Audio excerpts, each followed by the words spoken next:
හරි 2015 පළවෙනි ප්‍රශ්න පත්තරේ පරිගණකයක මධ්‍යම සැකසුම් ඒකකය පහත දක්වා ඇති කවරකින් සමන්විත වේද? CPU එකේ තියෙන උපාංග ගැන අහන්නේ. අපි දන්නවා අංක ගණිතමය හා තාර්කික ඒකකය, පාලන ඒකකය සහ රෙජිස්ටර් මතකය තමයි මේකේ තියෙන උපාංග ටික වෙන්නේ.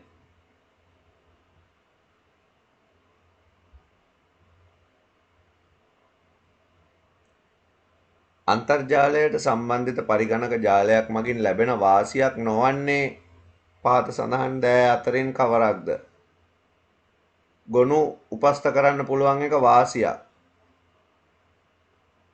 වෛර සහ ද්වේෂ සහගත මෘදුකාංග වලින් තියෙන අවදානම අඩු වෙනවා කියන එක අපිට අන්තර්ජාලයකට සම්බන්ධ වීමෙන් දකින්න හම්බ වෙන්නේ නැහැ. සම්පත් හවුලේ භාවිතය සහ වෙබ් භාවිතයත් වාසි. ඉතින් දෙවෙනි උත්තරේ තමයි අපිට වාසියක් නොවන්නේ කියලා ගන්න වෙන්නේ. PQR ආදාන තුනක් සහිත F නම් ප්‍රතිදානයක් සහිත තර්කන පරිපථයක් සලකන්න. එම් පරිපථයෙහි පහත නිරීක්ෂණ දක්නා ලදී.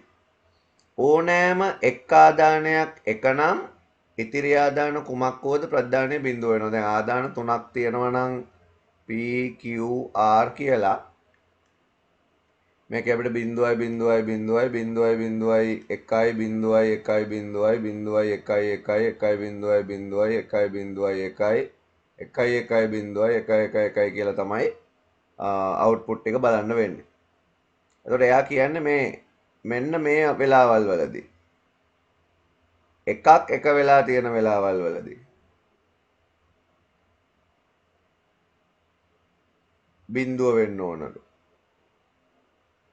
මේ වෙලාවෙදි විතරලු එක වෙන්න ඕන. ඉතින් අපි දකිනවා මේ තියෙන්නේ OR එකේ අනිත් පැත්ත. ඒ කියන්නේ මේ තියෙන්නේ OR කියන ద్వාරයට සම්බන්ධ වෙලා not එකක්. නේද? OR කියන ద్వාරයට not එකක් සම්බන්ධ වුණාම තමයි මේ රූපේ හැදෙන්නේ. මේකට අපිට උත්තරේ ගන්න වෙන්නේ මෙන්න මේක. විභාගයකින් සුදුසුකම් ලැබීමට අයදුම්කරුවන් S1 නම් වූ එක් විෂයකින් S1 විෂයක් සහ S2 3 4 වලින් එකක්. එතකොට S1 සමග S1 සහ S2O 3O 4 මේ තියෙන්නේ.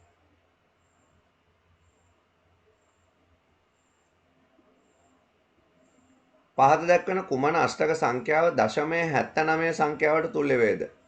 8 පාදයෙන් මේ දීලා තියෙන සංඛ්‍යාව 10 පාදයෙන් 79ට සමාන වෙන්නේ. දැන් මේක හදම බලන්න ඕනත් නැහැ. මම නිකන් සරල විදිහක් කියන්නම්කෝ. දැන් 10 පාදය සහ 8 පාදය ගත්තාම ළඟ පාද දෙකක්. 8 පාදය සහ 10 පාදය. උදාහරණයක් විදිහට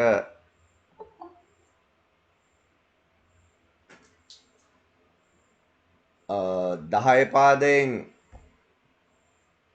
10යි කියලා කියන්නේ 10 පාදයෙන් 8 පාදයෙන් නම් කීයද? 8 පාදයෙන් නම් 12යි.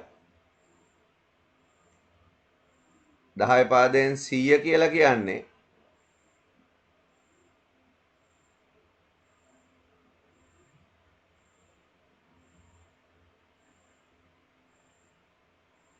එකසිය 20යි. 100 8ෙන් බෙදුවාම 10ට 1යි, දෙකක් ඉතුරුයි 20ට 2යි. දෙකක් ඉතුරු 122යි.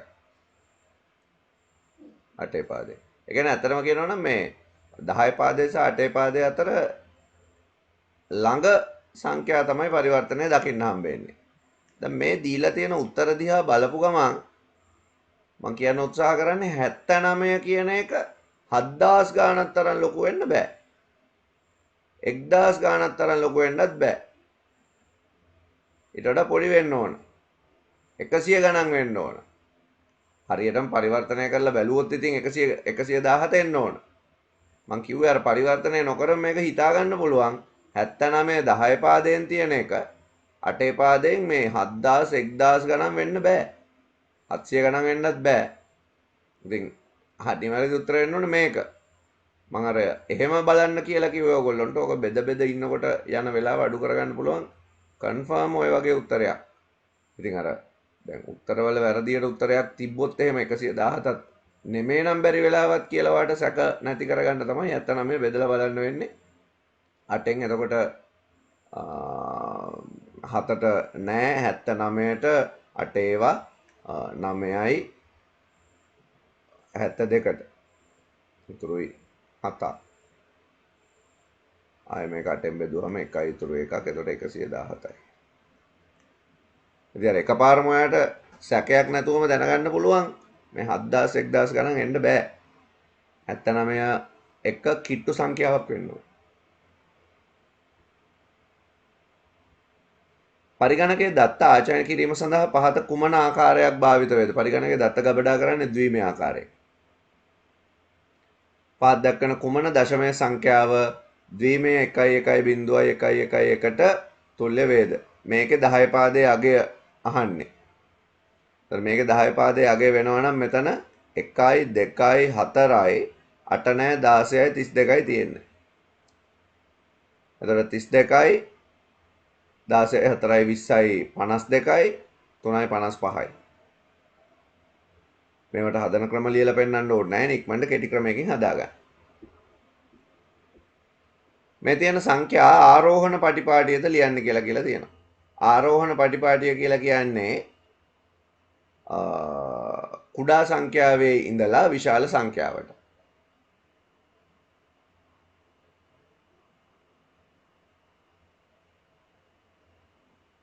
නේද? යන සංඛ්‍යා හතරේ ආරෝහණ පටිපාටිය නිරූපණය වන්නේ මොකෙන්ද කියලා අහන්නේ. එතකොට කුඩා සංඛ්‍යාවේ ඉඳලා විශාල සංඛ්‍යාවට. දැන් මේ සංඛ්‍යා ටිකෙන් බැලුව ගමන් ඔයාලට තේරුම් ගන්න පුළුවන් වෙන්න ඕන 10 පාදයෙන් දීලා තියෙන මෙන්න මේ 46000 කියන සංඛ්‍යාව නිකම්ම ලොකු සංඛ්‍යාවක්. බලපු ගමන්ම 46000 කියන එක තමයි මෙතන තියෙන ලොකුම එක. අනික් ඒවා ඔක්කොම බිටු 8කින් නිරූපණය කරන්න පුළුවන් ඒවා. 46000 ගාණක් කියන්නේ බිටු කීයක්ද? 256ටයි බිටු 8. 512ට බිටු 9යි. 1010යි. ඊට පස්සේ 2048ට 11යි 4009ට 12යි 8000 ගානකට 13යි. එහෙම ලොකු බිට් ගණන් එන ඒවා. ඒ කියන්නේ අතරම කරනවා නම් 46800 ගාන තමයි ලොකුම එක. 680ක් තමයි ලොකුම එක. නමකට මේ දෙක එකපාරම අතාරින්න පුළුවන් උත්තර නෙමෙයි කියලා. ඉතින් දැන් ඔයා හොයන්න ඕන චූටි 170ද 2Fද? ඒතර ඔක්කොම හරව ඉන්න ඕනේ නැහැ නේ එක පාදයකට. පොඩි මේක 170ද 2Fද හොයාගත්තා නම් උත්තරේ හම්බ වෙනවා ඔයාලට. ඒ විදිහේ කෙටි ක්‍රම පාවිච්චි කරන්න. 170 දෙකේ පාදයෙන් ඔයා ලිව්වොත් ලියන්නේ 1.1.1.0.0. ඕක නේද 170. එක ලියන්නේ 1 කියලාමයි 7 ලියන්නේ 1.3කින් බිඳුව කියන්නේ බිඳු 3. F කියන්නේ 1.1.1.2 කියන්නේ 2 කියන්නේ 1 බිඳුව. දැන් බලන්න මේ සංඛ්‍යාවයි සලකුවපුවාම මේ 2F කියන එක ද්විමය විදියට ලිව්වම චූටි සංඛ්‍යාවක් ඒක. මේක විශාල සංඛ්‍යාවක්. එහෙනම් 2F මුලට ආපු 46687 අගට ආපු උත්තරේ තමයි නිවැරදි උත්තරේ. තේරුණා නේද? මේ වගේ ප්‍රශ්නයක් හම්බ වුණාම ඔයාට ඒක වේගෙන් හදාගන්න ඔය කියන ක්‍රමය පාවිච්චි කරන්න පුළුවන්. හරි? කෙටි ක්‍රම බලන්න. ඊළඟ එක 4GB පෙන් එකක් තියෙනවා. දැන් GB 4ක්. GB 4ක් කියන්නේ කොච්චරක්ද මෙගාබයිට් නම්? 1024 ඒවා 4ක්. ඒ කියන්නේ 4096ක්. ඔයාගාව තියනවා දාන්න 3GB ගොනුවක්. එතකොට ඔයා මේකට ඒක දාන්න ඕනනේ. 3GB කියන්නේ කීයද? 3072යි. එතකොට තව ඉතුරු වෙන්නේ 1024යි ඉඩ. ඔයා 3GB එක දානවා. 740යි 300යි දෙකම දාන්න බෑ. ධාරිතාවය 1040ක් වෙනවා. දෙකම දාන්න බෑනේ. ඉතින් ලොකුම එක අනික දානවා. කීයද දාන්නේ? 740 දානවා. එතකොට ඔයා B1යි C1යි මේකට දැම්මොත් තමයි අඩු ඉඩක් ඉතුරු වෙන්නේ.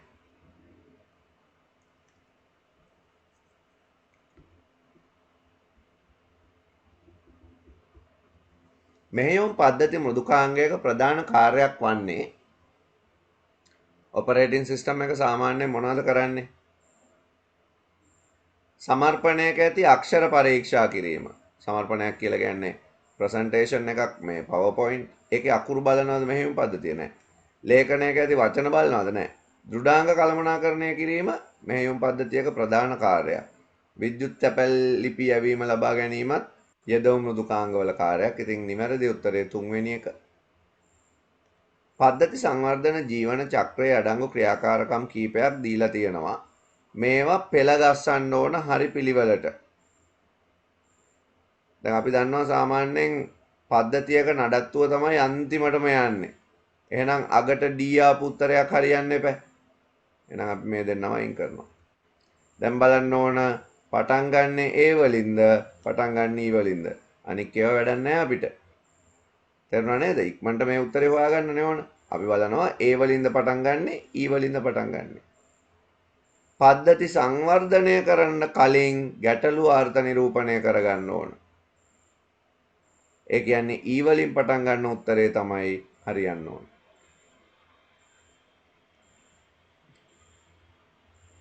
හරි. එහෙම හොයාගන්න ක්‍රම. පහත දැක්වෙන ප්‍රකාශ සලකා බලන්න. නිවසක සිට අන්තර්ජාලයට පිවිසීමට අන්තර්ජාල සේවා සැපයුම් කරුවෙක් නැත්නම් ISP කෙනෙක් ඕන අපිට. ඒක හරි.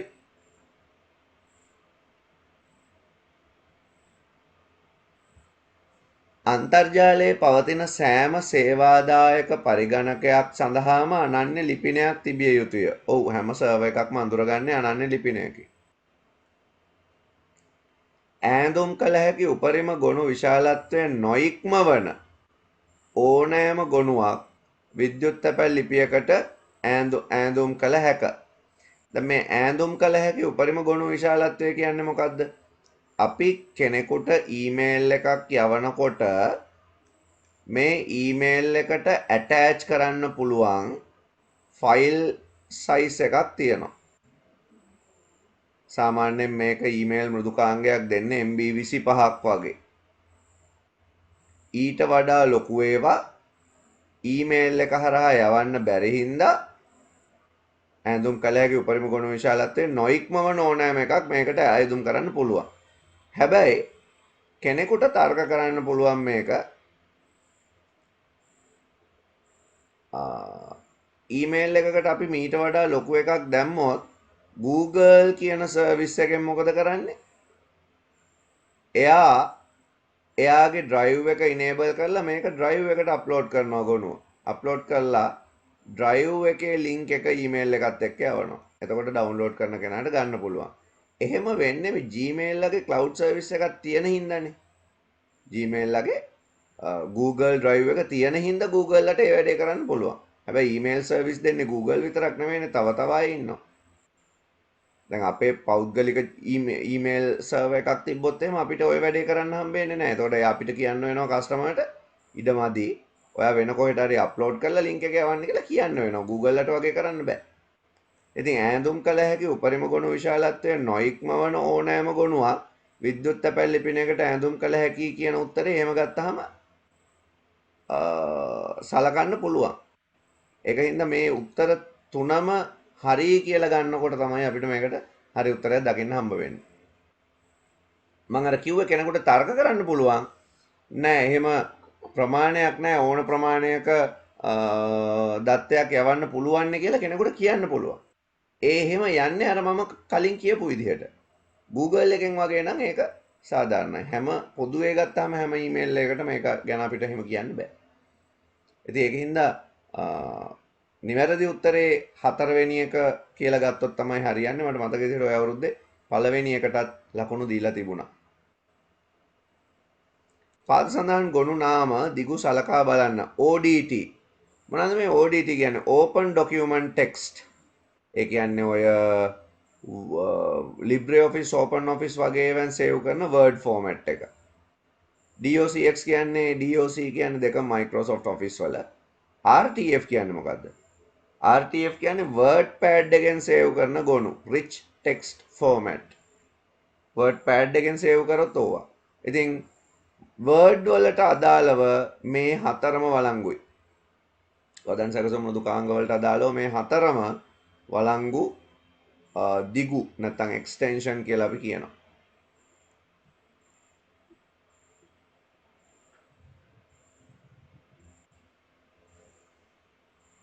ඊළඟට මෙන්න මේ ආකෘති දෙක බලන්න AB වගන්ති දෙක.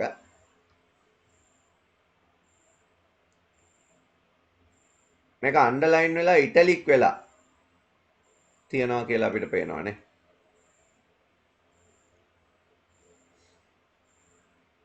ඊළඟට ලේඛනයක අඩංගු ඕනෑම පාඩයක් සොයා ගැනීම සඳහා වදන් සකසන මෘදුකාංගයක ඇති පාත් සඳහන් කවර නිරූපකය භාවිත කළ හැකිද?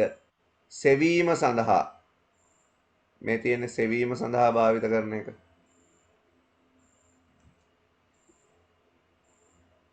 සමර්පණ මෘදුකාංග සම්බන්ධය පහත දී ඇති වගන්ති සලකා බලන්න. කදා සංක්‍රාන්ති යනු එක් කදාවකින් තවත් කදාවකට මාරු වන විට ඇතිවන දෘශ්‍ය චලනය වේ. කදා සංක්‍රාන්තිය ඔව් පිටුවක ඉඳලා ඊළඟ පිටුවට යනකොට පොඩි විෂුවල් ඉෆෙක්ට් එකක් එනවා නම් ඒකට කදා සංක්‍රාන්තිය කියලා කියනවා. Slide transition. සජීවන ඇනිමේෂන් යනු කදාවක ඇති තනි ආයිතමයක් මත යෙදූ දෘශ්‍යාවරණය වේ. ඔව් අපි පොඩි ඔබ්ජෙක්ට් එකක් මේක ඇතුලේ තියෙන මෙහෙම චලනය වෙන්න හදනවා. ඒකට අපි ඒකට කියන්නේ ඇනිමේෂන් එකක්. හරි. සමර්පණයකට කටහඬ පටිගත කරලා ඇතුළත් කරන්න පුළුවන්. ඔව් රෙකෝඩින් තියෙනවා. ඉතින් මේ සියල්ලම නිවැරදි. මේ පැතුරුම්පත එක්ක ප්‍රශ්න වගයක් තියෙනවා. A1 සිට A4 කෝෂ පරාසය තුල ඇති A1 A4 තුල ඇති විශාල සංඛ්‍යාව පෙන්වන්න අපිට max කියන එක පාවිච්චි කරන්න පුළුවන්. විශාල සංඛ්‍යාවයි පෙන්වන්නේ max කියන එකෙන්. A1 සිට B4 කෝෂ පරාසය තුල ඇති ඇතුළත් කිරීම ගණනය ගැන කීයක් තියෙනවද කියලා බලන්න. අපි ඒවට පාවිච්චි කරන්නේ count එක නේද? count එකෙන් අපිට ඒ වැඩේ කරන්න පුළුවන්. පැතුරුම්පත කෝෂයකට 2 බල 5 ධන 16 ඇතුළත් කරාම දිස් වෙන අගය කුමක්ද කියලා අහනවා. එතකොට මෙතන බලය කලින් වෙලා එකතු කිරීම සිද්ධ වෙනවා. 2 5 වෙනි බලය ධන 16. 2 5 වෙනි බලය 32යි 16ක් එකතු වුණාම 48යි.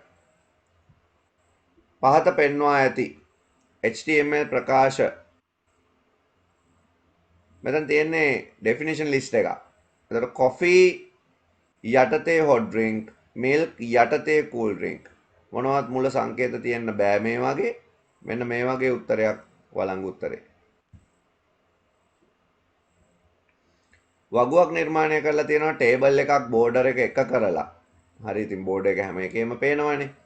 ඒකේ තියෙනවා TR එකක් heading දෙකක් තියෙන name telephone number කියලා. එහෙනම් උඩට name telephone number ආපු එකක් හරියන්න ඕන මේවා වැරදි.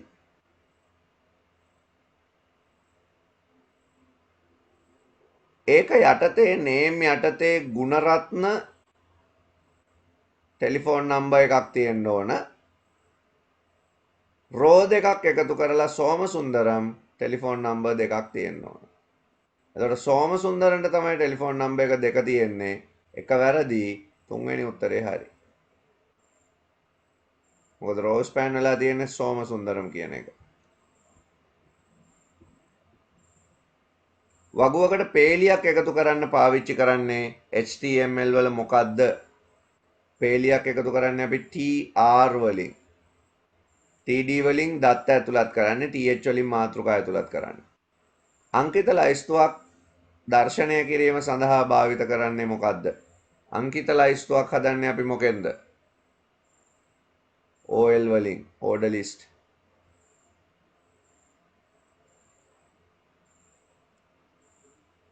දී ඇති අනුපිළිවෙලට ක්‍රියාත්මක වන පහත් සඳහන් පැවරුම් සලකා බලන්න. ඩේවලාගය 14යි. ටුඩේවලාගය 18යි. ඩේවලට දාගන්නවා ටුඩේවලාගය. එතකොට ඩේවල තියෙන්නේ 18මයි. ඩේවලත් 18යි. ටුඩේවලත් 18යි. මොකද ඩේවලට ටුඩේ දාගන්නවනේ. එතකොට දෙකම 18 වෙනවා.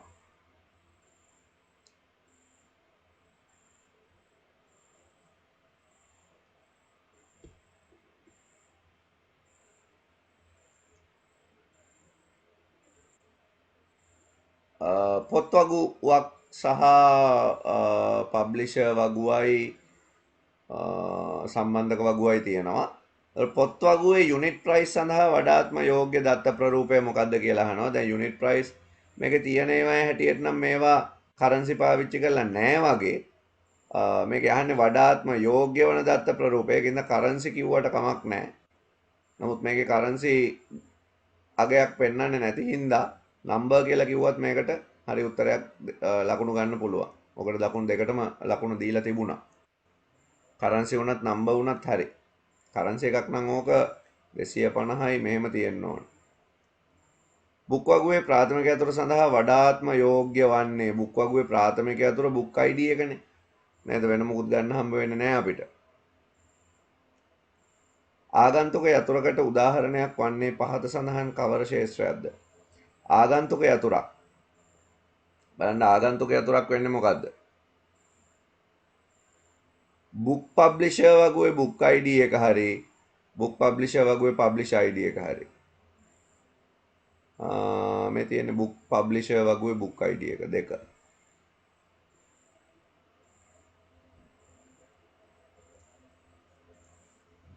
රූපයක් දීලා තියෙනවා ග්‍රැෆික් සොෆ්ට්වෙයාර් එකක ටූල් ටිකක් එක්ක. පළවෙනි ප්‍රශ්නයෙන් අහනවා හාවෙක් ඉන්නමයි රූපේ ඒ හාව වඳින්න. මොකද්ද සුදුසු මෙවලම මොන ටූල් එකෙන්ද ඒ හාව වැඳලා තියෙන්නේ? පෙන්සිල් ඩ්‍රෝවින් ටූල් එකක් S වලින් තියෙන්නේ ටූල් එක. රූපේ එකේ ඇති වහලය සහ දොර වර්ණ ගන්නවන්න. තනි වර්ණයක් ගල්වන්නනේ තියෙන්නේ. Q වලින් ඒ වැඩේ කරන්න පුළුවන් අපිට.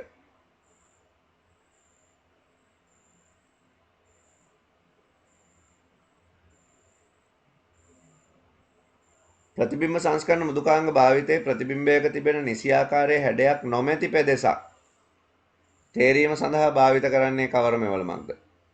එහෙනම් අපිට කස්ටම් ෂේප් එකක් සිලෙක්ට් කරගන්නව නම් මොකද්ද පාවිච්චි කරන්න කියලා අහන්නේ. කස්ටම් ෂේප් එකක් අපිට නිකන් අහඹුල් විදිහට ප්‍රදේශයක් තෝරගන්නවනම් ඔය දෙවනි මෙවලම ලසෝ ටූල් එක නැත්නම් ෆ්‍රී ටූල් එකක්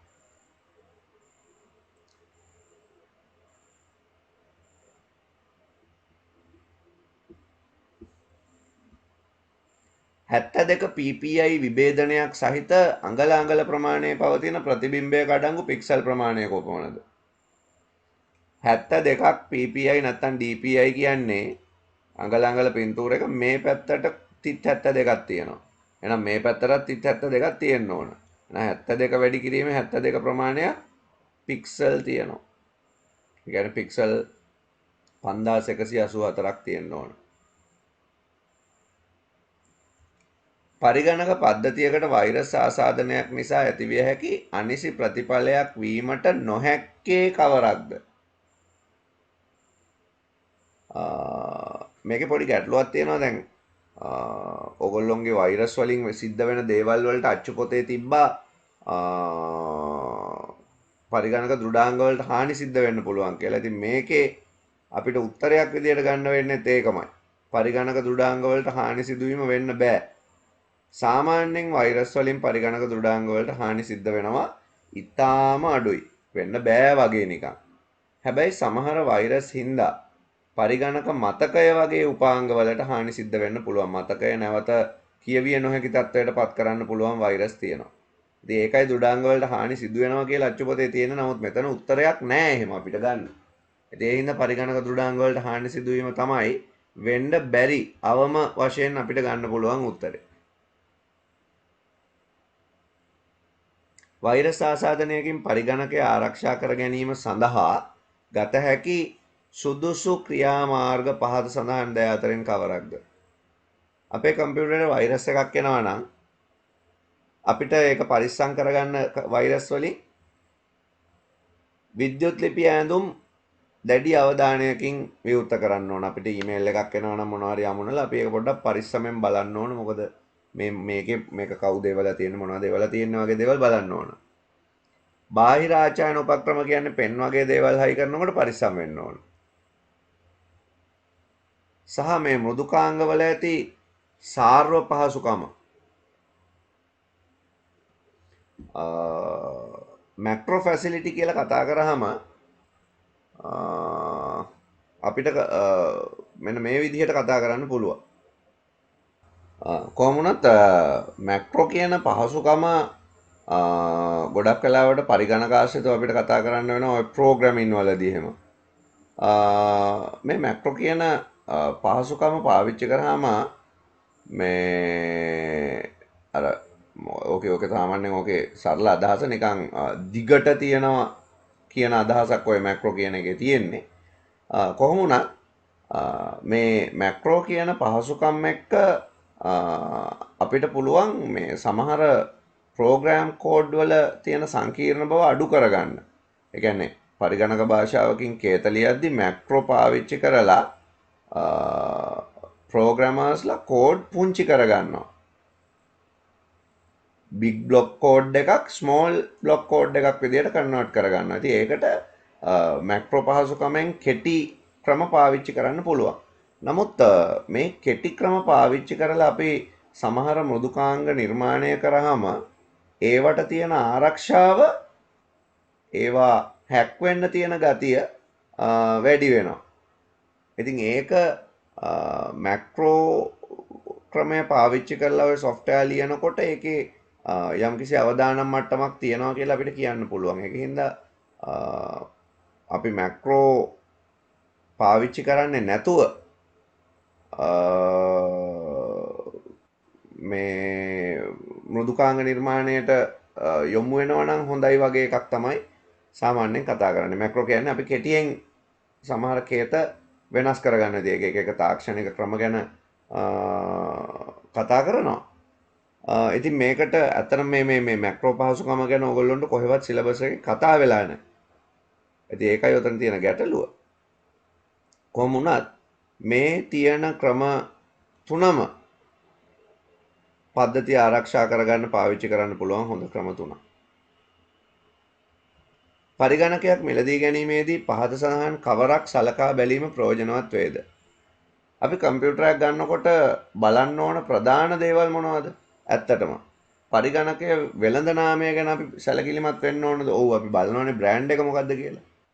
විකුණන කෙනත් කවුද කියලා බලනවානේ. අපි අබාන්ස් එකෙන් සිංගර් එකෙන් ගන්න එකනේ දේවල්. වගකීම් කාලයත් අපි කොහොමත් අහලා බලනවා වෙලෙන්දාගේ. ඒ ඔක්කොම ටික බලනවා. දී ඇති ගැලීම් සටහන් කොටසේ ඇති තර්කයට තුල්‍ය වන ව්‍යාජකේතය if a greater than 25 years do p else එහෙනම් 25ට වඩා වැඩි නම් do p කියලා කියන්න ඕන.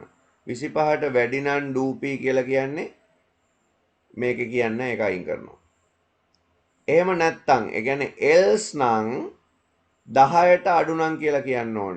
if b අඩු නම් 10ට වඩා.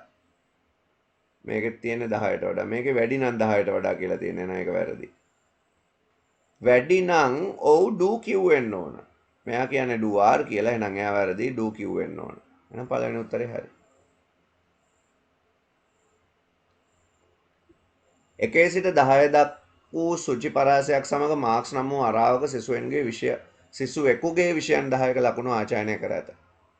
එම ලකුණු වල සාමාන්‍ය ගණනය කිරීම සඳහා ව්‍යාජකේතය හිස්තැන් පුරවල ලියන්න බලන්න. එහෙමනේ කියන්නේ. total marks සමානයි. මුළු ලකුණු කීයක් වෙන්න ඕනද පටන් ගන්නකොට බිඳුව වෙන්න ඕනේ. එහෙනම් p වලට බිඳුව වෙන්න ඕන.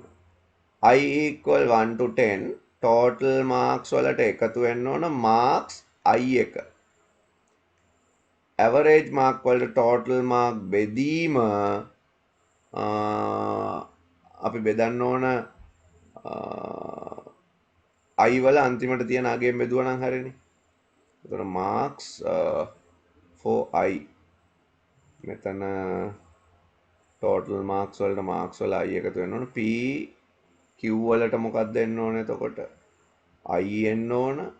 ටෝටල් මාක්ස් 10න් බෙදුවා කියලා කියන්න ගත්තොත් හරිනේ උත්තරේ. 0යි i 10 කියලා උත්තර ටික ආවනම් හරි.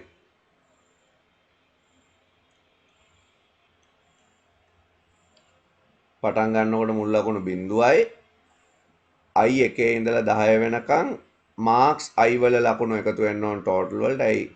මේ තමයි අරාව 10 තියෙන. මේ i කියන්නේ 1 2 3 4 5 6 7 8 9 10 කියන 10 ලකුණු තියෙන්නේ මේවැ. එතකොට මේ මාක්ස් වල i තමයි 1 2 3 ඒවා තමයි එකතු වෙන්න ඕන ටෝටල් වලට. ඒකෙන්ද q වලට i එනවා. අන්තිමට ඉවරුණාම ඇවරේජ් එක හොයන්න මුල් ලකුණු 10න් බෙදන්න ඕන. ඒකෙන්ද දෙවෙනි උත්තරේ හරි. මේ while loop එක කොච්චර වෙලා ක්‍රියාත්මක වෙනවද කියලා අහනවා. මේ while loop එක ක්‍රියාත්මක වෙන වාර ගන්න මෙහෙමයි බලන්නේ. කවුන්ට් එක පටන් ගන්නකොට 9යි. කවුන්ට් එක 3ට වඩා වැඩිද? ඔව් එහෙනම් ලූප් වෙනවා 1යි. කවුන්ට් එකෙන් දෙකක් අඩු වෙනවා 7යි. ලූප් වෙනවා 2යි. දෙකක් අඩු වෙනවා 5යි. ලූප් වෙනවා 3ක්. තාම 3ට වඩා වැඩි දෙකක් අඩු වෙනවා 3යි.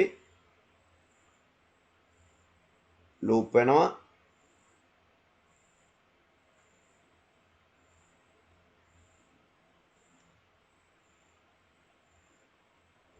ආයි බලමු එක. කවුන්ට් වලගේ 9යි තියෙන්නේ. කවුන්ට් එක 3ට වඩා වැඩිද? ඔව් ලූප් වෙනවා. කවුන්ට් එකෙන් දෙකක් අඩු වෙනවා 7යි. කවුන්ට් එක 3ට වඩා වැඩිද? ඔව් ලූප් වෙනවා. කවුන්ට් එකෙන් දෙකක් අඩු වෙනවා 5යි. කවුන්ට් එක 3ට වඩා වැඩිද? ඔව් ලූප් වෙනවා. කවුන්ට් එකෙන් දෙකක් අඩු වෙනවා 3යි. කවුන්ට් එක 3ට වඩා වැඩිද හෝ සමානද? ඔව් සමානයි. ලූප් වෙනවා දෙකක් අඩු වෙනවා 1යි. අන්න දැන් නවතිනවා. එහෙනම් ඇත්තටම ලූප් උනේ 4 පාරයි.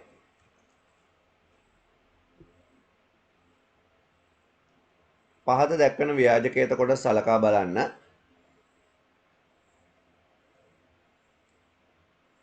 odd total, count, current odd. මේකේ ප්‍රතිදානය අහන්නේ. අපි ගමු මේ විචල්්‍ය ටික.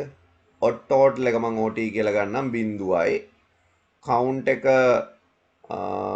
0යි. current odd එක 1යි. while count less than 3 count එක 3ට වඩා අඩුයි නම් odd total එකට එකතු වෙන්න ඕන odd total එකේ දැන් තියෙන අගයට current odd එක. එහෙනම් මේක 1 වෙනවා. current odd එකට එකතු වෙන්න ඕන 2ක්. මේක 3 වෙනවා. count එකට එකතු වෙන්න ඕන 1ක්. ආයි count එක 3ට වඩා අඩු හින්දා 3යි 1යි එකතු වෙලා මේක 4 වෙනවා. මේකට දෙකක් එකතු වෙලා මේක 5 වෙනවා. කවුන්ට් එකට එකක් එකතු වෙලා ඒක 2 වෙනවා. 3ට වඩා අඩු හින්දා 5යි 4යි එකතු වෙලා 9 වෙනවා. මේක 7 වෙනවා. මෙයා 3 වෙනවා. 3ට සමානයි තව පාරක් වෙනවා. එතකොට 7යි 9යි එකතු වෙලා 16 වෙනවා. මෙයා 9 වෙනවා. මෙයා 4 වෙනවා. දැන් නවතිනවා. print කරන්නේ odd total, ඒ කියන්නේ 16 මුද්‍රණය වෙන්න ඕන. පහත් දක්වන ව්‍යාජකේත කොටස සලකා බලන්න. if average mark greater than 50 then if fail subject බිඳුව then scholarship true and if මේ කියලා තියෙන්නේ average එක 50ට වඩා වැඩි වෙලා fail subject ගාන බිඳුව නම් scholarship එක true වෙන්න ඕන. if average greater than 50 and fail subject බිඳුව දෙකම වුණොත් true වෙන්න ඕන. ඒකින්ද O වෙන්න බෑ, then වෙන්න බෑ. මේක තමයි හරියන්නේ. පහත දක්වා ඇති while සහ repeat until loop සලකන්න.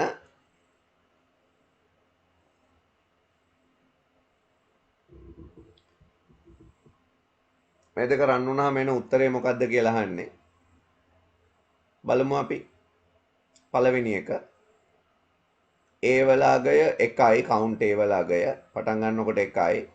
10ට වඩා අඩු හින්දා මේකට දෙකක් එකතු වෙනවා. 10ට වඩා අඩුයිනේ. ඔව් දෙකක් එකතු වෙනවා. මේක 3 වෙනවා. 10ට වඩා අඩුයි 2ක් එකතු වෙනවා මේක 5 වෙනවා. 10ට වඩා අඩුයි 2ක් එකතු වෙනවා මේක 7 වෙනවා. 10ට වඩා අඩුයි 2ක් එකතු වෙනවා මේක 9 වෙනවා. 10ට වඩා අඩුයි 2ක් එකතු වෙනවා මේක 11 වෙනවා. 10ට වඩා අඩු නෑ දැන් නවතිනවා. එතකොට කවුන්ට් A වලගේ 11යි. කවුන්ට් B වල අගය පටන් ගන්නකොට එකයි තියෙන්නේ රිපීට් කියන්නේ අපි ලූප් වෙනවා. B එකට දෙකක් එකතු වෙනවා 3යි. B එක 10ට වඩා අඩුද? ඔව්. එහෙනම් නවතිනවා. until count B less than 10. until count B less than 10 කියන්නේ count B වල අගය 10ට වඩා අඩු වන තුරු. ඉතින් අඩුයි නවතිනවා. එතකොට B වල අගය 3යි. දැන් නමුත් මෙහෙම උත්තරයක් මේකේ නැහැ. උත්තර පත්‍රයට මේකේ ඇවිල්ලා තියෙන්නේ 4 වෙනි එක. 4 වෙනි එක එන්න විදිහක් නැහැ. එනවනම් මෙන්න මේ less than or equal symbol එක greater than වෙන්න ඕන. ඒක අනිවාර්යයි. මොකද කොන්දේසිය සත්‍ය වුණ ගමන් මේක කියන්නේ 10ට වඩා අඩු වන තුරුනේ මේක නවතින්න ඕන. සත්‍ය වුණ ගමන් නවතින්න ඕන. එහෙනම් මේකේ නිවැරදි උත්තරය වෙන්න ඕන 11 සහ 3. ඒක වෙනම සටහන් කරලා තියාගන්න. ඒ ප්‍රශ්නේ ගැටලුවක් තියෙනවා.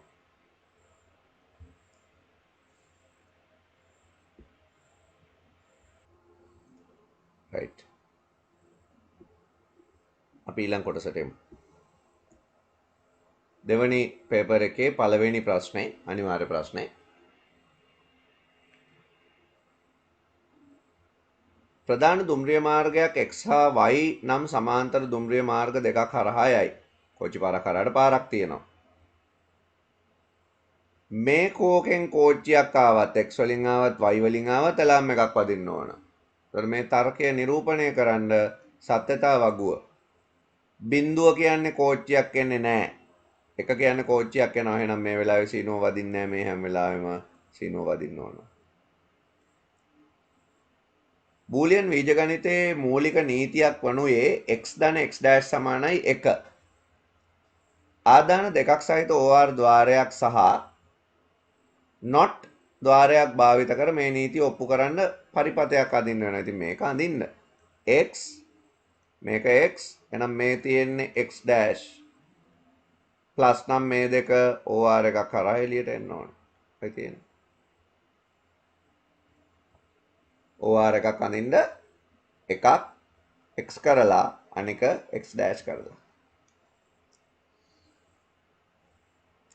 සංචාරකයෙකු ඔහු සතු ටැබ්ලට් පරිගණකය ඇති කැමරාව භාවිතයෙන් ශ්‍රී ලංකාවේ ප්‍රදේශවල සිත් ගන්නා සුළු ඡායාරූප ලබා ගනී. සංචාරකයෙක් එයාගේ ටැබ් එකෙන් ෆොටෝ ගහලා ඒවා එම උපක්‍රමයේ දෘಢ තැටියේ සුරකී. දෘಢ තැටිය කියලා එතන කිව්වට ඒක ඇත්තටම දෘಢ තැටියක්ම නෙමෙයි නේද? දෘಢ තැටිය කියන එක අපි දන්නවා හાર્ඩ් ඩිස්ක් එකක් කියන එක ටැබ්ලට් වල නැහැ නේ. ඒවා තියෙන ඉලෙක්ට්‍රොනික ස්ටෝරේජ් මීඩියම් එක. දෘಢ තැටියේ සුරකී. පසුව ස්පර්ශ තිරය භාවිත කර එම ඡායාරූපය සංස්කරණය කර USB උපක්‍රමයකට පිටපත් කරගනී. ඉතින් මේකේ තිබ්බ ආදාන උපක්‍රම මොනවද? ප්‍රතිදාන උපක්‍රම නෑ ආදායන උපක්‍රම සහ ආචායන උපක්‍රම මොනවද කියලා අහලා තියෙන්නේ. කැමරා එක ආදාන උපාංගයක්, ටච් ස්ක්‍රීන් එක ආදාන උපාංගයක්. මේක තිබ්බ හાર્ඩ් ඩිස්ක් එකයි නැත්නම් දෘಢ තැටියයි USB උපක්‍රමයයි තමයි දීලා තියෙන සිද්ධියේ ගබඩා කරන උපක්‍රම. XYZ යෙදුම් තුනක් දීලා තියෙනවා ගැළපෙන ජාල වර්ග තෝරන්න. පාරිභෝගිකයින්ට බැංකුවක් මගින් මුදල් හුවමාරු කිරීම, විදුලිය දුරකථන බිල්පත් ගෙවීම, ඒ වගේ පහසුකම් ලබා දෙනකොට ඒවා පුළුල් ප්‍රදේශ ජාල, වෑන්. කිසියම් සංවිධානයක් විසින් ගොඩනැගිල්ලක හුදකලාව පවතින පරිගණක ජාලයක් භාවිත කිරීම. එතකොට ඒක LAN, local area network, ස්ථානීය ප්‍රදේශ ජාල. සමාගම කොළඹ කිහිටි ප්‍රධාන කාර්යාලය සමග එම නගරයේ පිහිටා ඇති ශාඛාවක් සම්බන්ධ කරොත් ඒක පුරවර ප්‍රදේශ ජාලය, මෙට්‍රොපොලිටන් ඒරියා නෙට්වර්ක්. පියවර දක්වන්න තියෙනවා දෙකේ පාදයේ සංඛ්‍යාවක් අටේ පාදයට හරවන හැටි. එතකොට 1 1 0 1 0 1 1 තුනෙන් තුනට බෙදන්න මේ එක කොටසකට අදාළ සංඛ්‍යාව ලියන්න උත්තරේ 325යි අටේ පාදයෙන් කියලා ලියලා පෙන්නන්න. ඇස්කි කේතෙහි ඒ අක්ෂරය දශමය 65න් නිරූපණය වේ. D අක්ෂරය නිරූපණය වන ද්විමය සංඛ්‍යාව. එහෙනම් A වල අගය 65යි නම් B C D වල අගය 66 67 68 වෙන්න ඕන.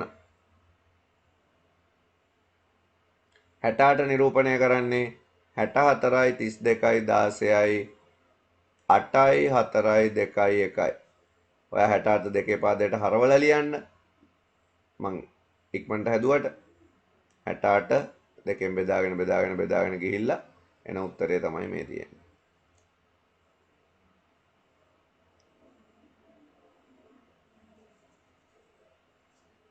පාසලක චෙස් සමාජයේ ලේකම් විසින් පියල් නජීමා මීනා ටෝනි කමලා හා ආසිරි වෙත යැවූ විද්‍යුත් තැපැල් ලිපියක් දැක්වෙන පහත රූප සටහන සලකා බලන්න.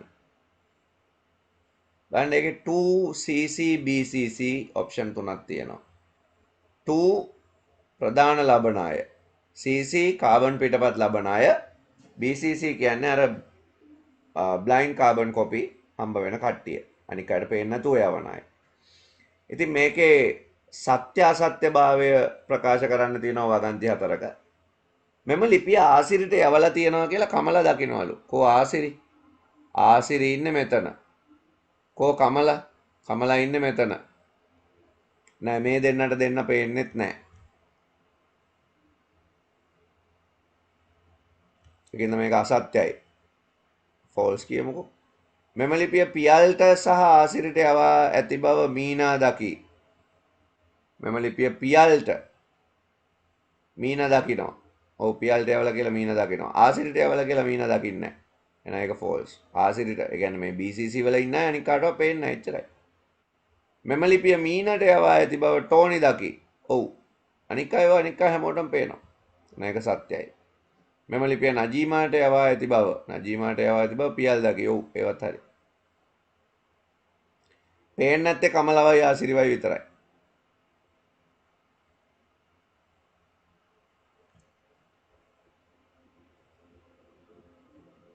පහත වගුවේ දෙවනි තීරුවේ ගැලපෙන මෙවලම් මොනවද අහනවා? එක මොකද්ද? එක මේ ක්‍රොප් ටූල් එක නිමහම් කිරීමේ මෙවලම. මේක එක. දෙක මොකද්ද? මැජික් යස්ටිය. මැජික් වන් ටූල් එක. තුන මොකද්ද? ක්ලෝන් පිටපත. අනු පිටපත් මුද්‍රා මෙවලම. හතර අත් මෙවලම. hand. AB යා කරන්න තියෙනවා. කේතනය කෝඩ් කරන්න ක්‍රමලේඛන භාෂාවක් ඕන ගැලපෙන්නේ ඒක. එකට S. ශක්්‍යතා අධ්‍යයනය. ශක්්‍යතා අධ්‍යයනය කියන්නේ මූල්‍ය සම්පත් තියනවාද කියලා බලන්න වගේනේ කරන්නේ. මෙහි අපි කියන්නේ ඉකොනොමිකල් ෆීසිබිලිටි. ඒකෙන්ද දෙකට ගැලපෙන්නේ R. පද්ධති විශ්ලේෂණය කරන්නේ අපි සම්මුඛ පරීක්ෂණ වගේ දේවල් මගේ ගැන මේකට Q.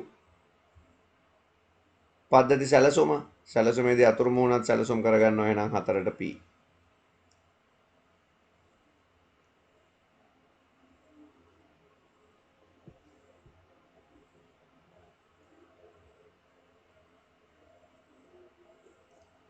ලූප් එකක් දීලා අගයන් පුරවන්න තියෙනවා. සම් එක පටන් ගන්නකොට 0යි n එක පටන් ගන්නකොට 16යි. ඒ පටන් ගන්නකොට හරිද? පළවෙනි ලූප් එකේදී n වලගේ 16ට වඩා වැඩි නම් නෑ 10ට වඩා වැඩි නම් සම් එකට n එකතු වෙනවා. එහෙනම් මෙයා 16 වෙනවා. මේකෙන් දෙකක් අඩු වෙනවා. මෙයා 14 වෙනවා. 10ට වඩා වැඩි නම් 16යි 14යි එකතු වෙලා 30 වෙනවා. මෙයා 12 වෙනවා.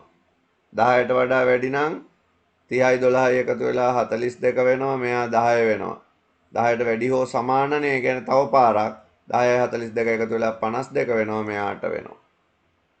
ඒතර වගුව පුරවන්නනේ තියෙන්නේ ඔය අගයන් ටිකෙන් පිරෙව්වාම හරි. ඔක 0.16න් පටන් ගන්න බෑ. ඒ චක්‍රය නෙමෙයිනේ.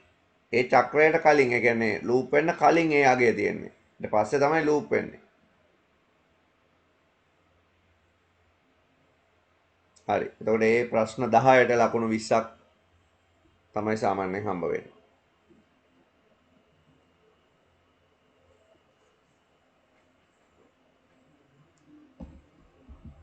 ඊළඟට පැතුරුම්පත් කොටසක් දීලා තියෙනවා. 2008 වසරේ මුළු පාසල් සංඛ්‍යාව ලබා ගැනීමට B3 කෝෂයේ ලිවිය හැකි තනි පැතුරුම්පත් ශ්‍රිතය මොකද්ද? කොතනද දැන් ඔය B3 මෙන්න මේක. ඒතර ඒකට ඇවිල්ලා තියෙන්නේ මෙයයි. එහෙනම් ලියන්න ඕන සමානයි සම් කියලා දාලා වරහන් ඇතුලේ B4 ඉඳලා B6 වෙනකන් B4 ඉඳලා B6 වෙනකන් B3 කෝෂයේ ඇති සූත්‍රය C3ට පිටපත් කරාම B3 තියෙන එක C3ට පිටපත් කරාම ඒකේ දකින්න හම්බ වෙන්නේ මොකද්ද කියලා අහනවා. සමානයි සම් කියලා දාලා C4 ඉඳලා C6 වෙනකන් කියලා දාන්න. ශිෂ්‍ය ගුරු අනුපාතය ගණනය කරනු ලබන්නේ රජයේ පාසල්වල සිටින මුළු ශිෂ්‍ය සංඛ්‍යාව. රජයේ පාසල්වල සිටින මුළු ශිෂ්‍ය සංඛ්‍යාව මෙන්න මේක. රජයේ පාසල්වල සිටින මුළු ගුරු සංඛ්‍යාවෙන් බෙදනවා. රජයේ පාසල්වල සිටින ශිෂ්‍ය සංඛ්‍යාව මේක නෙමෙයිනේ. මේ තියෙන්නේ රජයේ පාසල්වල සිටින ශිෂ්‍ය සංඛ්‍යාව. ඒක බෙදනවා රජයේ පාසල්වල ගුරුවරුන්ගෙන්. ඒ කියන්නේ කෝෂ මොනවද? B8යි B12යි.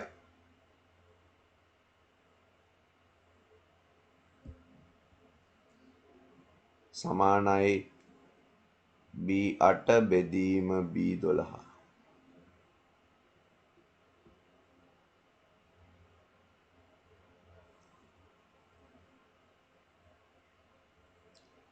ඊළඟට දී ඇති වර්ෂ 3 සඳහා රජයේ පාසල් සංඛ්‍යාව, පෞද්ගලික පාසල් සංඛ්‍යාව, රජයේ පිරිවෙන් සංඛ්‍යාව සංසන්දනය කරනවා නම් මොන වගේ ප්‍රස්ථාරයක්ද සුදුසු වෙන්නේ?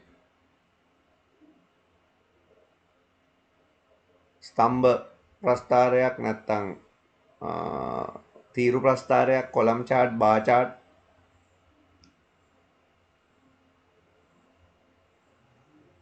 ඊළඟට දැන් මේ පේපර් එකේ ඉඳලා Excel වල ඔන්න තව කොටසක් දාලා තියෙනවා විස්තර කරන්න. සත්‍ය බව දක්වන්න.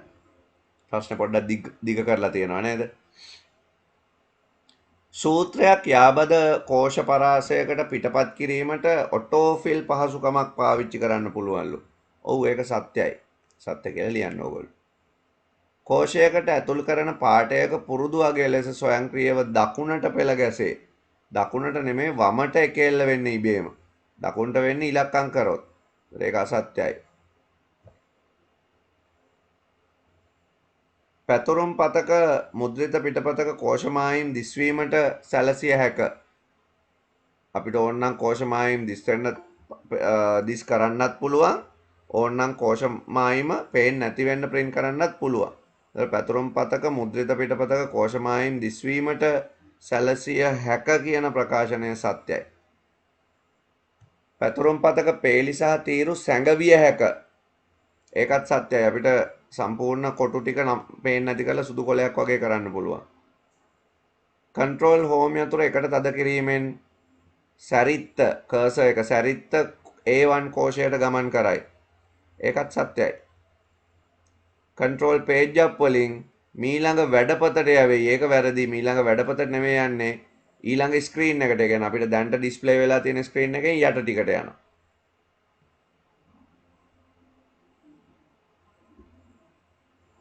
සාමාන්‍යයෙන් ඔය ප්‍රශ්නකට ලකුණු හම්බ වෙද්දී මේකේ ලකුණු වෙනවා ඇත්තේ මේ 6ට භාගේ ලකුණු 3ක් වගේ. ඊළඟට මෙතන ප්‍රස්ථාර වර්ගය දක්වන්න තව එක ලකුණක් වගේ. අනික් සූත්‍ර ටිකට දෙක ලකුණු 6ක් වගේ.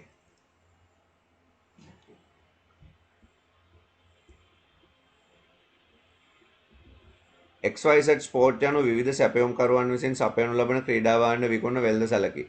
වෙළඳසැල මගින් දැනට පවතින අයිතම තොග ඒවායේ සැපයුම්කරුවන් සහ සැපයුම්කරුවන්ගේ මිලදීගත් අයිතම ආචාර්ය කර ගැනීම සඳහා පහත වගු 3 කින් සමන්විත දත්ත සමුදාය නඩත්තු කරයි.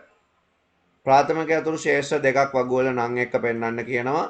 අයිටම් වගුවේ අයිටම් ID එක ගැන සහ සප්ලයි වගුවේ සප්ලයි ID එක ගැන ප්‍රාථමික අතුරු විදිහට කතා කරන්න පුළුවන්.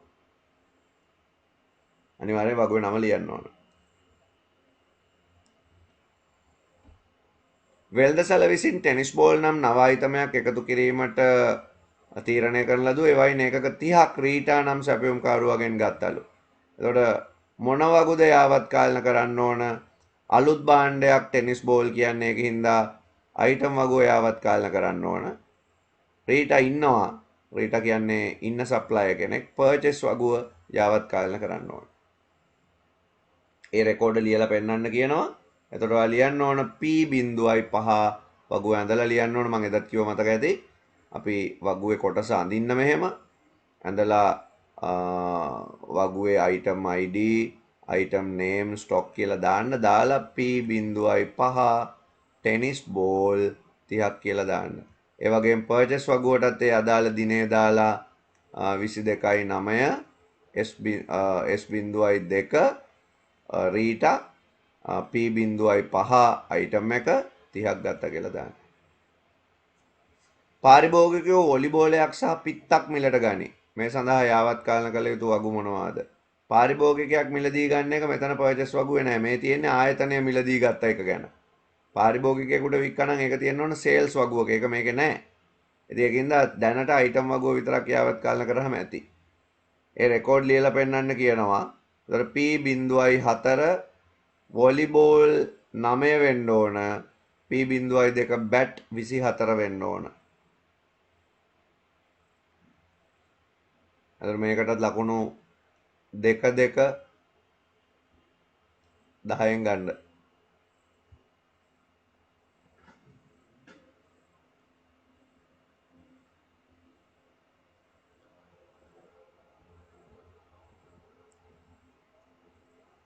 ඊළඟ එක. ටෙලි වෙදකම යනු වෛද්‍යවරයෙකු දුරකථන මගින් සම්බන්ධ කරගෙන නිවසේ සිට බෙහෙත් ලබා ගැනීම ලෙස මිතුරෙකු ඔබට පැවසූ අවස්ථාවක් උපකල්පනය කරන්න. මිතුරාගේ ප්‍රකාශය වැරදි වන්නේ ඇයිදයි පැහැදිලි කරලා නිවැරදිව පෙන්වන්න උදාහරණයක් පෙන්වන්න. කෝල් එකක් අරගෙන මේ වැඩේ කරද්දී මේක වරදින්නේ මේකෙදි මේ රෝගියාගේ භෞතික තත්ත්වය දුරකථනයකින් වෛද්‍යවරයෙක් එක්ක සම්බන්ධ වෙලා කියන්න අමාරුයි. ඒක රෝගියාව අධීක්ෂණය කරන්න වෛද්‍යවරයාට මේ ක්‍රමය පාවිච්චි කරලා බෑ. ටෙලිමෙඩිසින් වලදී මේකට අපි මොකක් හරි අධීක්ෂණය කළ හැකි sannivedana තාක්ෂණයක් පාවිච්චි කරලා තමයි වෛද්‍යවරයාට රෝගියාගේ තොරතුරු දෙන්නේ. එතකොට ඒ සඳහා සමහරලාවට සුදුසුකම්ලත් වෙන නිලධාරියෙක් ඉන්න පුළුවන් ඒ ස්ථානයේ. අන්න එහෙම වෙන්න ඕන. නිකන් කෝල් එකක් අරගෙන මේ මට අමාරුවක් තියෙනවා කියලා බෙහෙත් ගන්නවා කියන එක ටෙලිමෙඩිසින් නෙමෙයි. ටෙලිමෙඩිසින් වලට උදාහරණ විදිහට ඔයාලට ලියන්න පුළුවන්. පුහුණු වෛද්‍යවරයෙක් විශේෂඥ වෛද්‍යවරයෙකුගේ උපදෙස් මාර්ගගතව ලබාගෙන රෝගියාට ප්‍රතිකාර කිරීම. සමන් ඔහුගේ නිවෙස් පරිගණකයට මීට මාස 6කට පෙර වෛරස් සුපරීක්ෂකයක් ස්ථාපනය කළ බව ඔබට පැවසුවේ උපකල්පනය කරන්න. මාස 6කට කලින් වෛරස් ගාඩ් එකක් දාලා තියෙනවා.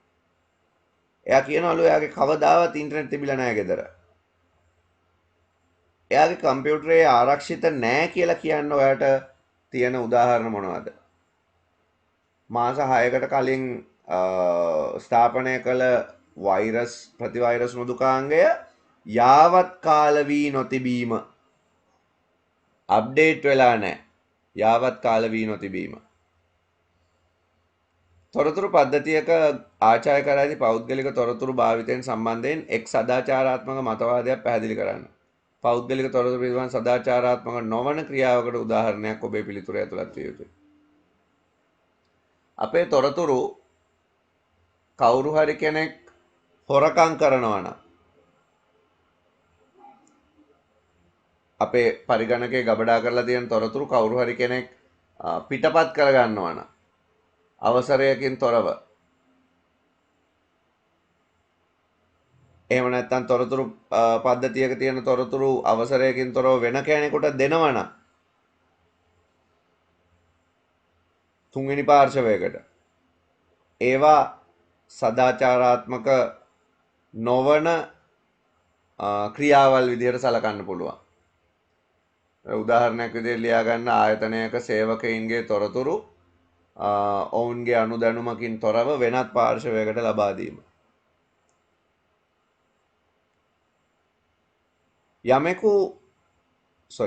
ඔබගේ මිතුරෙකු ගිනි පවුරක් ස්ථාපනය කරගෙන ඇති නිසා ඔහුගේ දත්ත උපස්ථ කළ යුතු නොවන බව ඔහු පවසයි. ඔබ ඔහුගේ මතය හා එකඟ වන්නේද? ඔබේ පිළිතුරට හේතු දක්වන්න. දැන් ඔයා ෆයර්වෝල් එකක් ස්ථාපනය කරගෙන ඉන්න හින්දා කවුද මේ යාළුවා එයා කියනවා බෑකප් කරන්න ඕනේ නැහැ. ඩේටා නැති වෙන්නේ නැහැ කියලා. ඉතින් ඇත්තටම ෆයර්වෝල් එකකින් කරන්නේ අනවසර ප්‍රවේශයන් වළකන එක විතරයි. හැබැයි දෘඩාංගයකට හානියක් සිද්ධ වෙලා හાર્ඩ් එක මොනවා හරි ඩැමේජ් වුණොත් ඔයාලට තියෙන දත නැති වෙනවා. ඉතින් ඒකින්ද ඔබගේ මිතුරෙකු ගිනි පවුරක් ස්ථාපනය කරගෙන නැති නිසා උපස්ථ කළ යුතු නොවන බවට අපිට එකඟ වෙන්න බෑ. මොකද ෆයර්වෝල් එකකින් කරන්නේ අනවසර ප්‍රවේශයන් නවත්තන එක විතරයි. යමෙකු චෞර මෘදුකාංග භාවිත නොකළ යුතු වීමට හේතු දෙකක් සඳහන් කරන්න. එකක් තමයි ඒක නීති විරෝධීකම. අනෙක තමයි ඒක සදාචාරාත්මක නොවන බව. ඒක තමයි හේතු දෙක.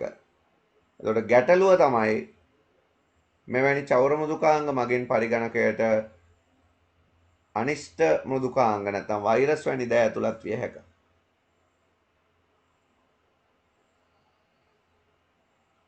ඒකෙත් ලකුණු දෙක වගේ තමයි ඔය හැම ප්‍රශ්නයකටම එන්නේ. ඊළඟ එක එක්තරා තේවත්තක තේදළු නෙළන සේවකයින්ගේ මාසික වැටුප ගණනය කරනු ලබන්නේ ඔවුන් දිනපතා ලබන තේදළු වල බර පදනම් කරගෙනමින්යි උපකල්පනය කරන්නේ. වැටුප් ගෙවීමේ ක්‍රියාවලිය දැනට කරනු ලබන්නේ අත්‍යුරු ක්‍රමයට වන අතර එම ක්‍රියාවලිය ස්වයංක්‍රීය කිරීමට යෝජිත ඇත. ඉහත ක්‍රියාවලිය ස්වයංක්‍රීය ලෙස කරනු ලබන්නේ නම් අවශ්‍යතා තේරුම් ගැනීමට භාවිත කළ හැකි ක්‍රම සම්මුඛ පරීක්ෂණ ඉන්ටර්විව් නේද? ක්වෙස්චන් රේස් ප්‍රශ්නාවලි ඉදිරිපත් කිරීම, ස්වයං නිරීක්ෂණ ඒ වගේව ලියන්න. යෝජිත පද්ධතියේ පද්ධතිය ආදාන දත්ත සහ ප්‍රතිදාන තොරතුරු ලියා දක්වන්න. මේ පද්ධතිය ආදාන දත්ත දවසකට එක් රැස් කරන තේදළු වල බර, සේවක අංකය, සේවක නම වගේ දේවල් ආදාන. ප්‍රතිදාන වෙන්නේ මොනවාද?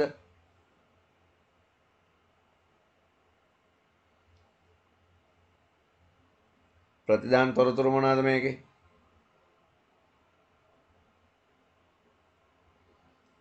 දෛනික වැටුප. නෑ මාසික වැටුප. මාසික වැටුප. ඒකක පරීක්ෂාව ඉහත පද්ධතිය පරීක්ෂා කිරීමට යොදාගත හැකි එක් පරීක්ෂා ක්‍රමයකි. වෙනත් පරීක්ෂා අවස්ථා මොනවාද?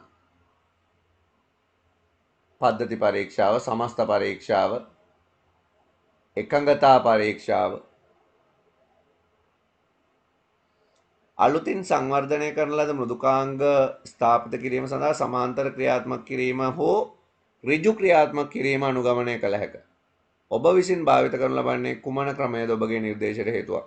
ඉතින් සාමාන්‍යයෙන් මේ වගේ ඒවා ක්‍රියාත්මක කරන්න සමාන්තර ක්‍රමය යෝග්‍යයි. හේතුව නව පද්ධතියේ ඇතිවන දෝෂ නිසා පැරණි පද්ධතියට සිදුවෙන හානි වළක්වා ගැනීමට ආරක්ෂිතම ක්‍රමය සමාන්තර ක්‍රියාත්මක කිරීමයි කියලා වඩ කියන්න පුළුවන්. ඒක ආරක්ෂිතයි. පරිසර සංරක්ෂණ සම්බන්ධයෙන් තොරතුරු අන්තර්ජාලයෙන් සොයා ගැනීමට ඔබට අවශ්‍ය ඇත උපකල්පනය කරන්න. මේ සම්බන්ධයෙන් කළ යුතු ක්‍රියාකාරකම් පහත ලයිස්තුවේ දැක්වේ. දී ඇති මෙම ක්‍රියාකාරකම් නිවැරදි පිළිවෙලට පෙළගස්වන්න කියලා කියනවා. මුලින්ම කරන්නේ පරිගණකයට පුරන්න කම්පියුටර් ලොග් වෙන්න ඕන ඉස්සල්ලාම C. සෙවුම් යන්ත්‍රයක් ක්‍රියාත්මක කරන්න අදාළ මෘදුකාංගය භාවිත කරමින් අන්තර්ජාලයට සම්බන්ධ වෙන්න A. සෙවුම් යන්ත්‍රයක් විවෘත කරගන්න D. සෙවුම් පාටය ලෙස environment conservation කියලා ටයිප් කරන්න. CADB.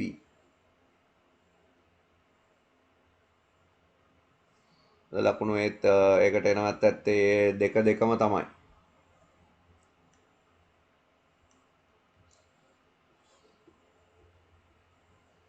HTML ප්‍රශ්නයක්. හිස්තැන් පුරවන්න තියෙනවා හිස්තැන් 10ක්. අපි බලමු. 1 head. මේක බලන්න දෙයක් නැහැ නේ.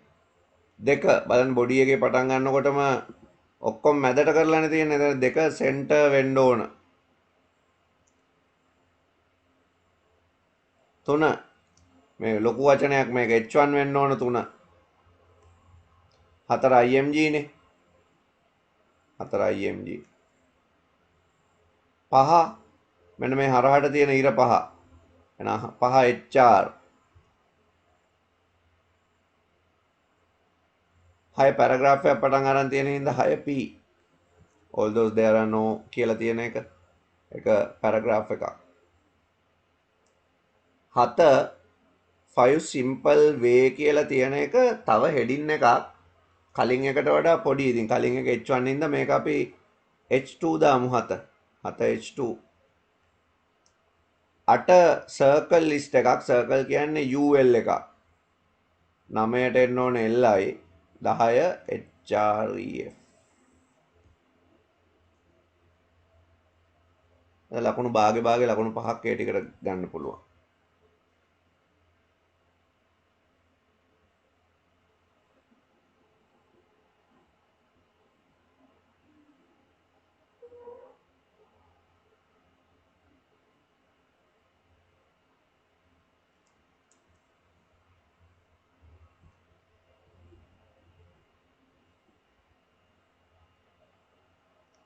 ඊළඟට හිස්තැන් පුරවන්න තියෙනවා HTML ගොනුවක් නිසි පරිදි දර්ශනය කිරීම සඳහා වෙබ් අතිරික්සුවක් භාවිත කළ හැක.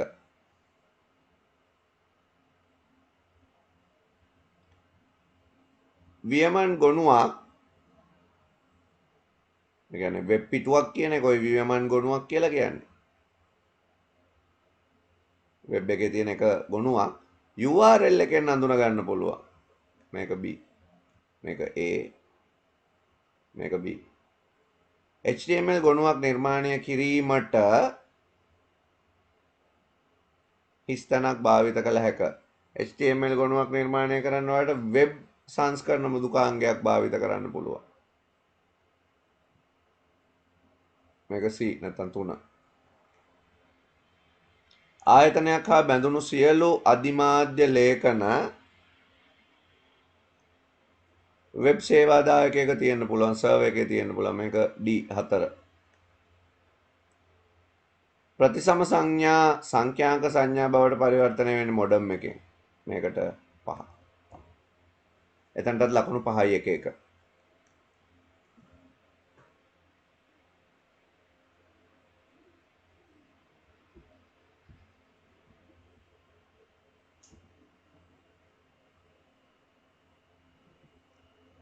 ගැලීම් සටහනක් අඳින්න කියලා තියෙනවා. ඔයාලට මේකට ස්ටාර්ට් එක දාලම පටන් ගන්නත් පුළුවන්.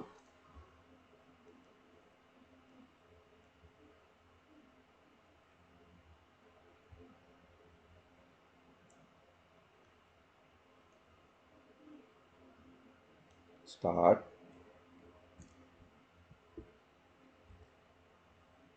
n සමානයි බිඳුවයි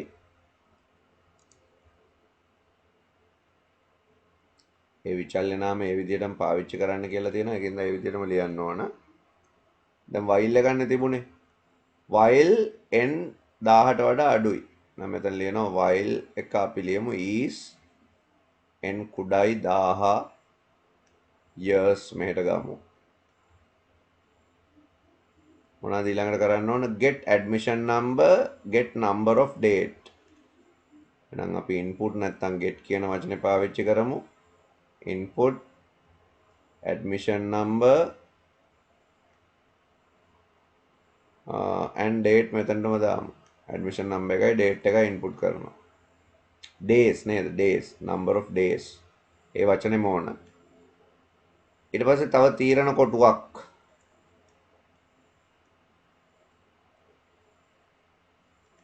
if එක කියලා තිබ්බේ දින ගාන 120 නම් දින ගාන 120 නම් if days number of days සමානයි 120 නම් years print කරනවා admission number එක print admission number නැත්තම් මුකුත් කරන්න ඕනේ නැහැ. ඒක මේ යටට ගේනවා. ඊළඟට end if එකට පස්සේ n සමානයි n ධන 1යි. මෙතනට ලියනවා n සමානයි n ධන 1යි. මේක ගෙනියනවා loop එක උඩට. මෙතන no පැත්ත දාලා stop එක. ඇත්තටම begin එක end එකයි නම් ඒක දාලත් නැහැ. නැති වුණාට අපි ඒකේ ගැලීම් සටහන සම්පූර්ණම අඳින එක තමයි හොඳ. මොකද මේකේ මුල ඉඳලම ඔක්කොම ටික තියෙන හින්දා. හරි නම් ඉතින් මේකට මෙතනින් begin එකකුයි මෙතන end එකකුයි තියෙන්න ඕන.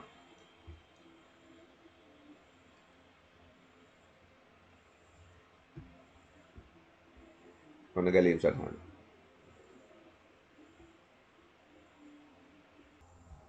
right. සිසුන් 35 දෙනෙකුගෙන් සමන්විත පන්තියක ගුරුවරයෙක් ඔවුන්ගේ වාර්ෂික චාරිකාව දුම්රියෙන් හෝ බසයෙන් හෝ යාම පිළිබඳ සිසු මනාපය ලබා ගනී. ඒ වැඩේට හිස්තැන් පුරවන්න තියෙන්නේ මේකේ.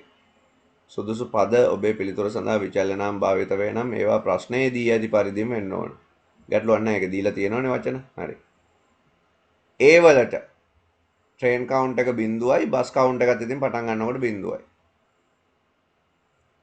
ස්ටුඩන්ට් කවුන්ට් එක B වලට එන්න ඕන මොකද්ද? ශිෂ්‍ය ප්‍රමාණය මෙතන ඔයාලට 35 ලියන්නත් පුළුවන්. එහෙම නැත්නම් total student කියලා ලියන්නත් පුළුවන්. එතනත් 35 නේ තියෙන්නේ. ඉතින් ඇත්තටම 35 ලිව්වා නම් ලකුණු නොදී ඉන්න එක තමයි හොඳම දේ. ලකුණු දෙන්නේ නැහැ එහෙම ලිව්වම. ඇයි? මේ total student 35 කියලා උඩ දීලා තියෙන්නේ. ඒක ලියන්න ඕන හින්දාමයි කියන එක ඕගොල්ලෝ මතක තියාගන්න. නැත්නම් 35 ලිව්වත් වැරදි නෑ. නමුත් ලියන්න ඕන ඔයා total student කියන එක. සිසු මනාපය ආදානය කරනවා. බසයට නම් බස් කවුන්ට් එකට එකක් එකතු වෙනවා. ට්‍රේන් එකට නම් C වලට එන්න ඕන ට්‍රේන් කවුන්ට්. ඊට පස්සේ ළමයෙක් කවුන්ට් වෙනවා. එහෙමම කියලා 35ට වඩා අඩු නැති වුණාම ඒ කියන්නේ ළමයි 35 වුණාම ට්‍රේන් කවුන්ට් එක බස් කවුන්ට් එකට වඩා වැඩි නම් එතකොට මෙතනට එන්න ඕන ට්‍රේන් කවුන්ට් එක. ඒ විදිහටමයි ලියන්න ඕන. මෙතන දුම්රිය චාරිකාවක ප්‍රතිදානය කරන්න. එහෙම නැත්නම් බසයෙන් චාරිකාවකි බස චාරිකාව නෙමෙයි බසයෙන් චාරිකාවකි ලෙස ප්‍රතිදානය කරන්න කියලා අවසන් කරනවා ඉච්චරයි. හරිම ලේසි ගැලීම් සටහනක් අඳින්න තිබුණා. ඒ වගේම හිස්තැන් පුරවන්න තිබුණා. මේ ගොඩාක් ලේසි මේ ප්‍රශ්නේ. මම අර එදත් කිව්වා වගේ